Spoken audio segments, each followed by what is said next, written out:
अपने पूरे पंचायत के जनता से यही कहना चाहते हैं और निवेदन करना चाहते हैं कि एक बार आप इस युवा को मौका दीजिए। चाहे हम ज़मीन पे धूप में खड़ा रह कर के मेहनत का काम करना हो या कंप्यूटर पे काम करना हो, मेरे पास दोनों चीज़ का नॉलेज है, जानकारी है। तो इसलिए कहीं पे भी निसंकोच आप एक बार हमें वोट से मौका दीजिए और देखिएगा कि 14 तारीख को पंचायत का परिणाम बदल जाएगा और उसी परिणाम के तहत हम जीत करके आएंगे तो पंचायत का भविष्य बदल जाएगा।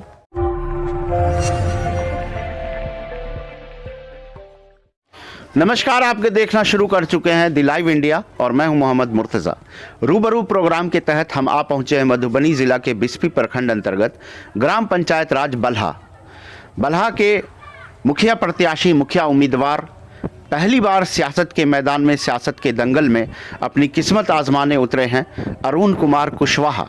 आज हमारे साथ वो बात करने के लिए मौजूद हैं। उन्होंने हमारे लिए 5 मिनट का समय निकाला है।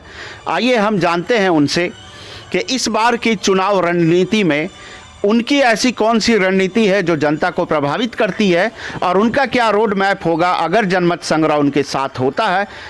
अपने दर्शकों के लिए, अपने व्यूअर्स के लिए मैं बताना चाहता हूं कि 12 दिसंबर 2021 को बिहार राज्य में त्रिस्तरीय पंचायती राज का चुनाव आखिरी चरण का मतदान होना है बिस्फी प्रखंड में 12 दिसंबर 2021 को।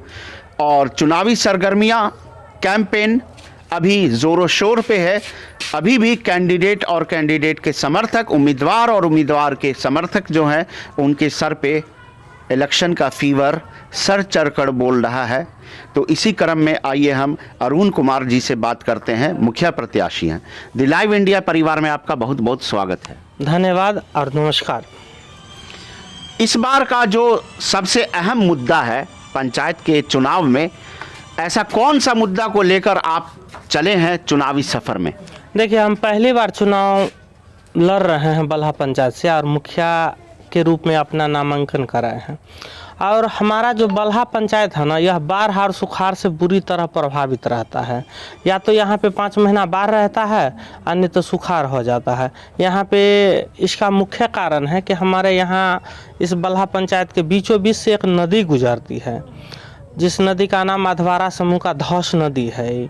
और इस नदी के ऊपर बांध का नहीं होना सबसे बड़ा समस्या है। इससे क्या होता है कि हर साल जो है पर्व की तरह, त्योहार की तरह बाढ़ यहाँ पे आती है और सड़क को तो ध्वस्त करके ही जाती है। प्लस यहाँ पे पूर्वी भाग में सबसे ज़्यादा नुकसान होता है और यहाँ पे पूर्वी भाग में सब्जी का खेती बहुत ज़्यादा होता है। तो यहाँ पे एक एक किसान का लाखों रुपया जो है सो बर्बाद हो जाता है, लाखों रुपया का फसल बर्बाद हो जाता है। और फसल क्षति के नाम पे कुछ नहीं मिलता है। लेकिन हम लोग जहाँ तक प्रयास करते हैं कि किसानों को फसल क्षति दिलाने का प्रयास किया जाए, और जिसके तहत हम लगभग 300 आदमी का मुफ्त आवेदन भी कर दिए हैं। और ऐसा हम लगभग हर साल करते हैं।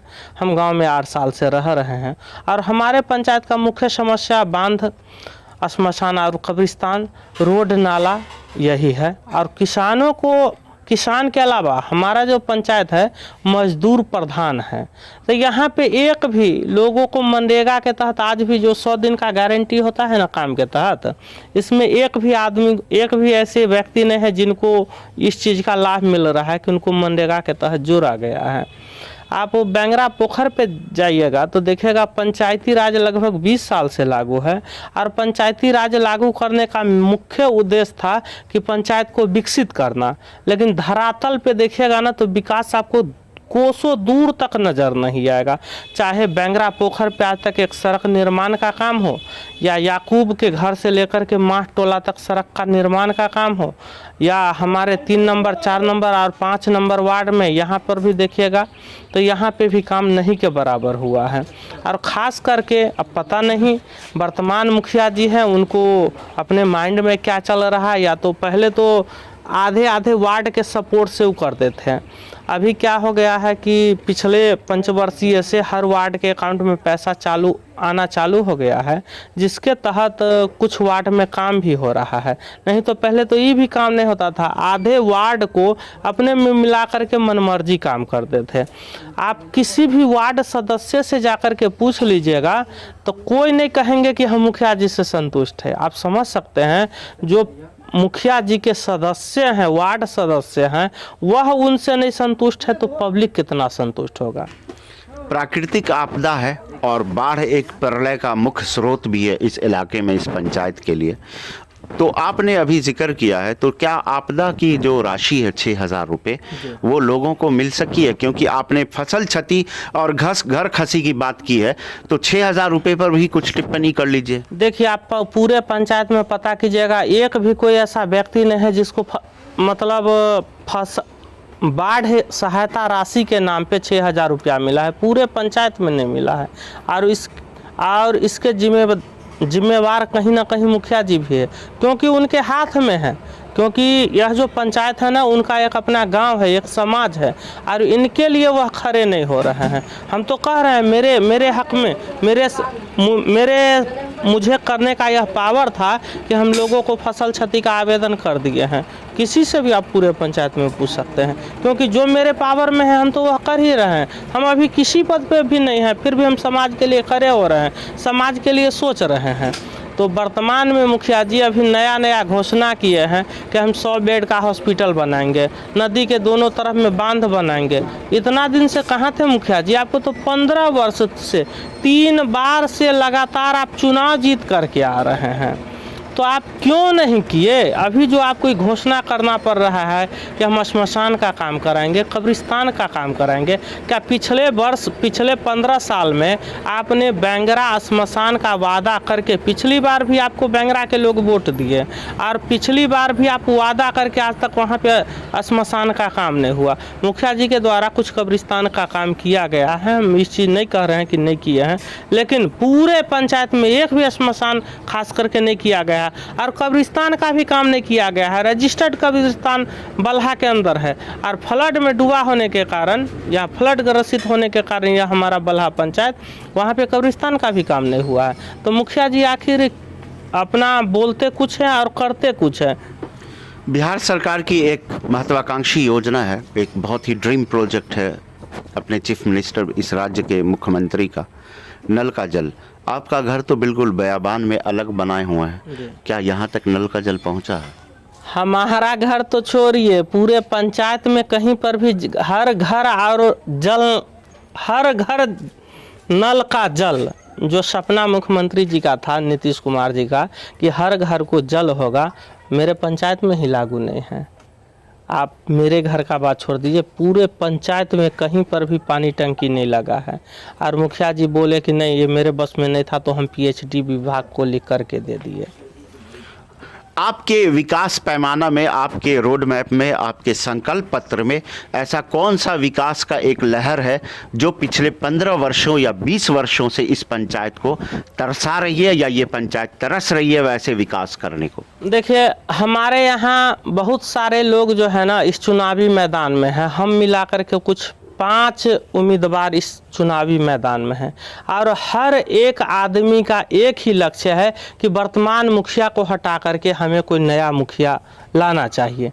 लेकिन हम हर लोगों से यही कहेंगे कि चुनिए आप उसको, पहले आप मेरे अंदर के खूबी को देखिए। मेरे अंदर यदि आपका मन होता है कि नहीं, अरुण कुमार कुशवाहा इस बात पे खरे उतरेंगे, तो आप हमें बेशक वोट कीजिए, लेकिन किसी ऐसे को मत चुनिए जिसका भाई या कोई दूसरा रिश्तेदार आप पे शासन करने लगे। यह पंचायती राज है, यहाँ पे आप नेता को नहीं, एक बेटा को चुनिए। यह समाज का चुनाव है, यह गांव का चुनाव है।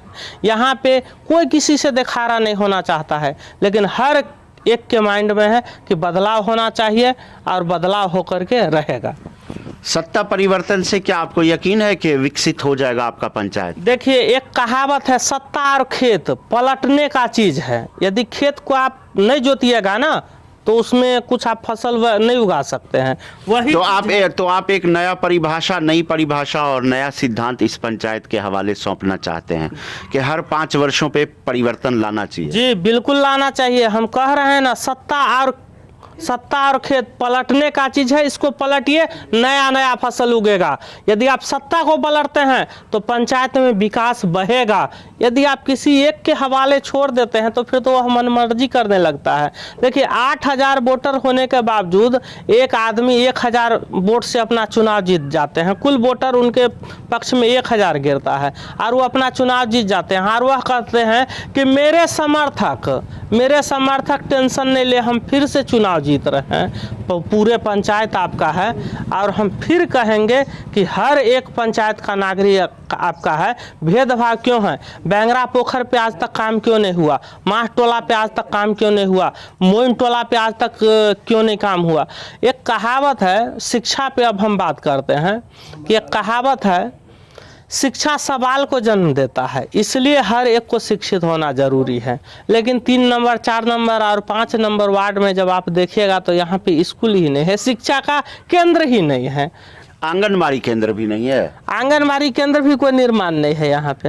अच्छा, 3 नंबर 4 नंबर और 5 नंबर वार्ड में कोई आंगनबाड़ी केंद्र भी नहीं है। आंगनबाड़ी केंद्र तो 6 वर्ष से कम के बच्चों के लिए है। लेकिन जब हम प्रारंभिक शिक्षा चालू करते हैं प्राथमिकी से लेकर के, तो यहाँ पे तो मतलब हाई स्कूल तक जो हम जाते हैं, 3 नंबर 4 नंबर और 5 नंबर वार्ड में तो वो भी नहीं है। आज तक यहाँ पे बगल में बस्ती है जहूराबाद, इन लोगों को आज तक जो है सो घर पे जाने के लिए 3 फीट भी एक खरंजा और एक ढलाई नहीं हो सका।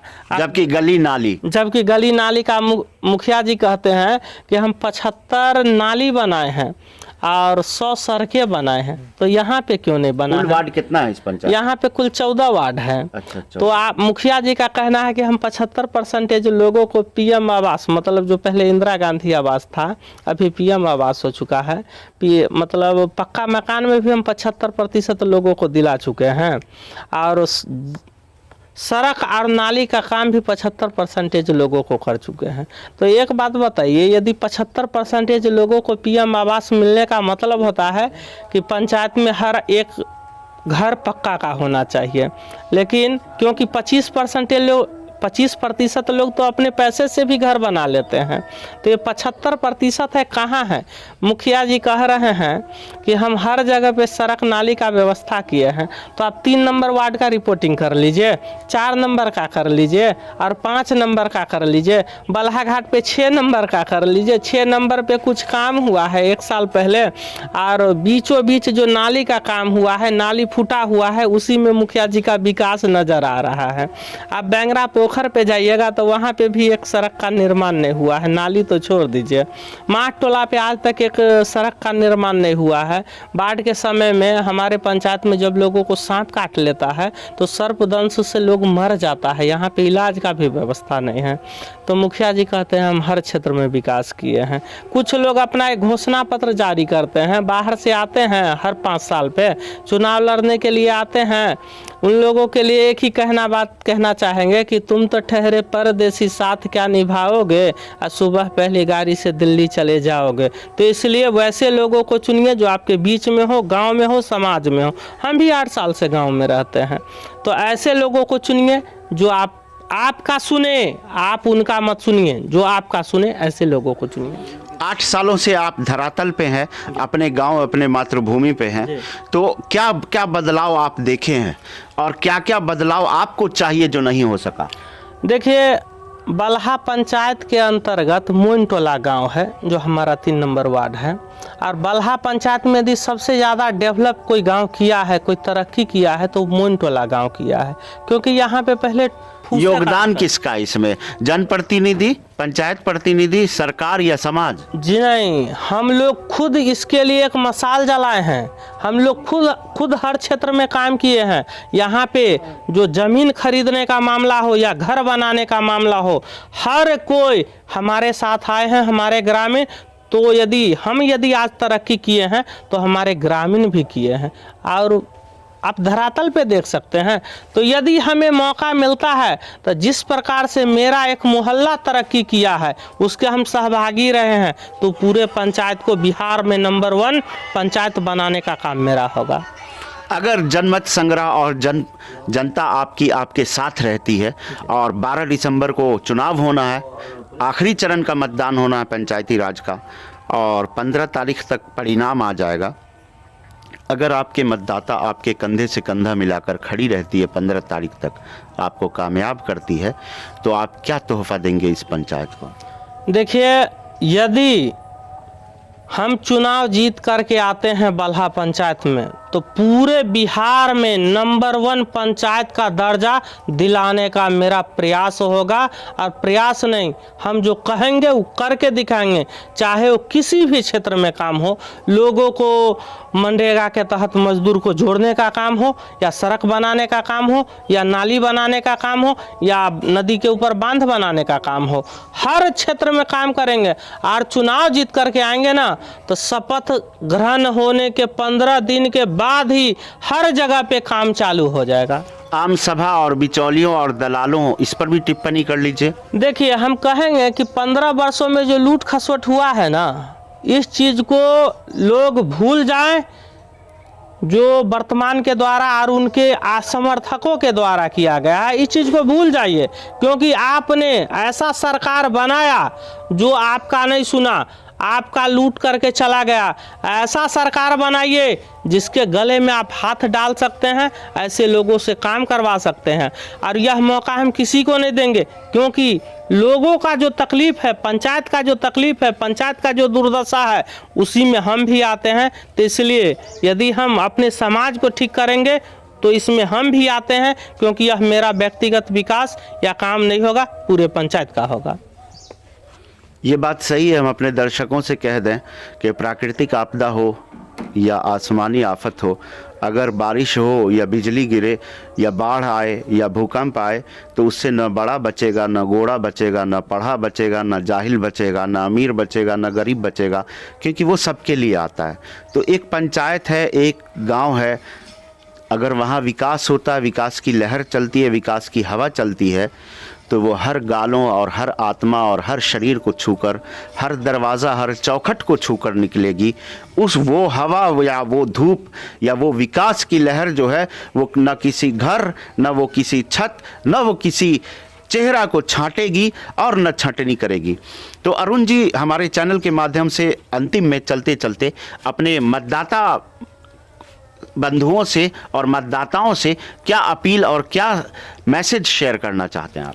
बस अपने पूरे पंचायत के जनता से यही कहना चाहते हैं और निवेदन करना चाहते हैं कि एक बार आप इस युवा को मौका दीजिए। चाहे हम ज़मीन पे धूप में खड़ा रह करके मेहनत का काम करना हो या कंप्यूटर पे काम करना हो, मेरे पास दोनों चीज़ का नॉलेज है, जानकारी है।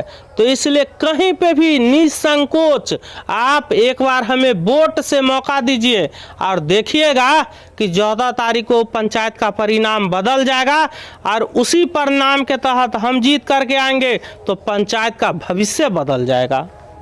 नाम, सिंबल, क्रमांक? मेरा नाम अरुण कुमार कुशवाहा हुआ, और ईवीएम का जो नमूना है, इसमें सबसे ऊपर में हमारा मोती का माला चुनाव चिन्ह, ऊपर में मोती का माला चुनाव चिन्ह है। आपको इसी पे एक बटन दबाना है, और जब यह आवाज़ दे दे तो समझिए कि आपका वोट मेरे तक पहुंच चुका है। इसलिए बेस्ट ऑफ लक, और हर कोई जोश और जज्बा से काम कीजिए। और इस बार जो हम मोती का माला चुनाव चिन्ह लेकर के आए हैं, इस हार को लेकर के आए हैं, आप हमें पहना करके विजयी बनाइए।